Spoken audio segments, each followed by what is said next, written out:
আশা করি সবাই ভালো আছেন।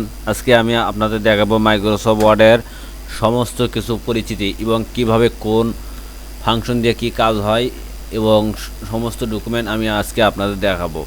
সো এর জন্য প্রথমত আপনাদের আসতে হবে এখানে আসে আপনাদের মাইক্রোসফট ওয়ার্ডের এখানে মাইক্রোসফট অফিস। প্রথমত আপনাদের মাইক্রোসফট অফিস আপনাদের ডাউনলোড করতে হবে এবং এটাকে ইনস্টল করতে হবে। ইনস্টল করার পরে এখানে আসবে।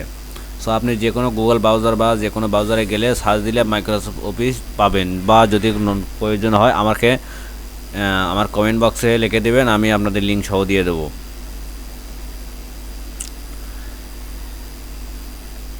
এখন আপনাদের ওয়ার্ডের আমি এখন কাজ দেখাবো। যে কন্ট্রোল নিউ চাপ দিলাম, কন্ট্রোল নিউ নতুন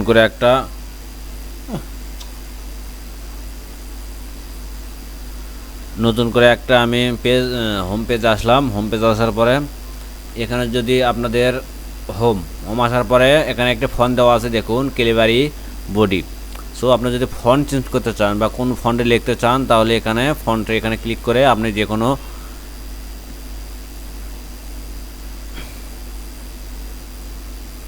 যে কোনো ফন্ট আপনি দিতে পারবেন, বাংলা, ইংরেজি। বাংলা আপনি যদি বাংলা দিতে চান তাহলে এখানে লিখবেন সুতনো এমজি দেওয়ার পরে এন্টার চাপ দিবেন। চাপ দিলে এটাতে বাংলা আসবে এবং এখানে বিজয় ক্লাসিক মোড দিবেন। ক্লাসিক মোড দেওয়ার পরে এখানে আপনি বাংলা লিখবেন, এখন বাংলা চলে আসবে। যেমন আমি লিখছি বাংলা, দেখুন বাংলা চলে আসছে। সো এটার কাজ গেল। এখন আপনি এখানে দেখতে পাচ্ছেন, যেমন আমি একটা জিনিস লিখে দেখাই, বাংলাদেশ লেখায়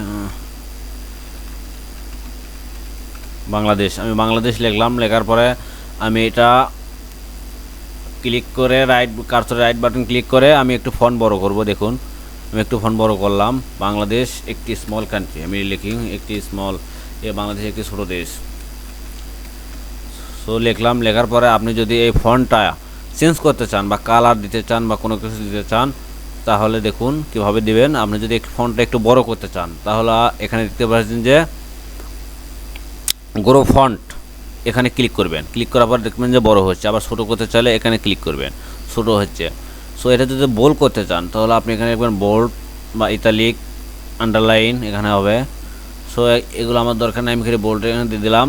দেওয়ার পরে এখন এগুলো দেখতে পাচ্ছেন যে এগুলো সাইটে এগুলো হচ্ছে নাম্বার, মানে এটা হচ্ছে বুলেট চিহ্ন। আপনি কোনো চিহ্ন যদি দিতেন তাহলে এগুলোতে মার্ক করবেন, তাহলে এগুলো চিহ্ন এসে যাবে। তো আমি দিলাম। দেওয়ার পরে এখানে দেখতে পাচ্ছেন যে এটা হচ্ছে নাম্বার, নিউমেরিক কি, মানে এটা হচ্ছে রোমান বাংলা হিন্দি।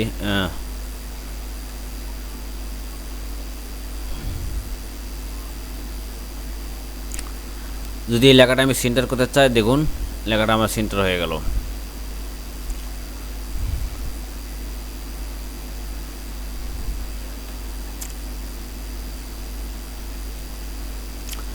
যদি দেখুন আমি একটু বর্ডার সম্পর্কে দেখাই। যদি আপনি এই লেখাটা একটু বর্ডার দিতেন তাহলে এখানে দেখতে পারেন যে বর্ডার হচ্ছে বটম বর্ডার। এখানে বর্ডার এই সাইডে ক্লিক করবেন। ক্লিক করার পরে ওয়াল বর্ডার, সমস্ত যদি একটা বর্ডারের মধ্যে দেন তাহলে ওয়াল বর্ডার দেবেন।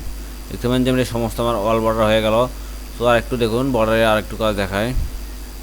বর্ডার টপ বর্ডার মানে উপর দিয়ে একটা বর্ডার হবে, লেফট বর্ডার মানে সাইডে একটু বর্ডার হবে, রাইট সাইডে একটু বর্ডার হবে, নো বর্ডার কোনো বর্ডার নাই, wall border, outside border, inside border. এখানে আপনি অনেকগুলো বর্ডার দেখতে পারবেন। সো বটম বর্ডার যদি আমি দিই, দেখুন টপ বর্ডার দিলে উপরে আমার একটা বর্ডার হয়ে যাবে। সো দেখতে পাচ্ছেন যে আমার বর্ডার চলে এসেছে।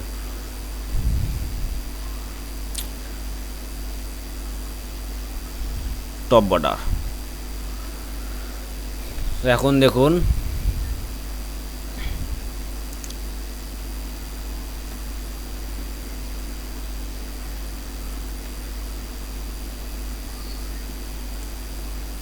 এখন আমি ইনসার্টের কাজ দেখাই। ইনসার্টে গেলে পরে আপনি এখানে দেখতে পারবেন কভার পেজ। যদি আপনি এই পেজটা নিলাম, আমি এটা একটা পেজের আন্ডারে আমি একটা পেজের কভার নেব। যদি পেজের কভার আপনি এরকম নিতে চান,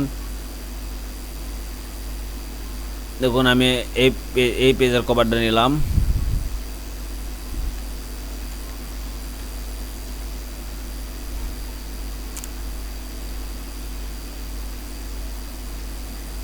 কন্ট্রোল যেটা আন্ডার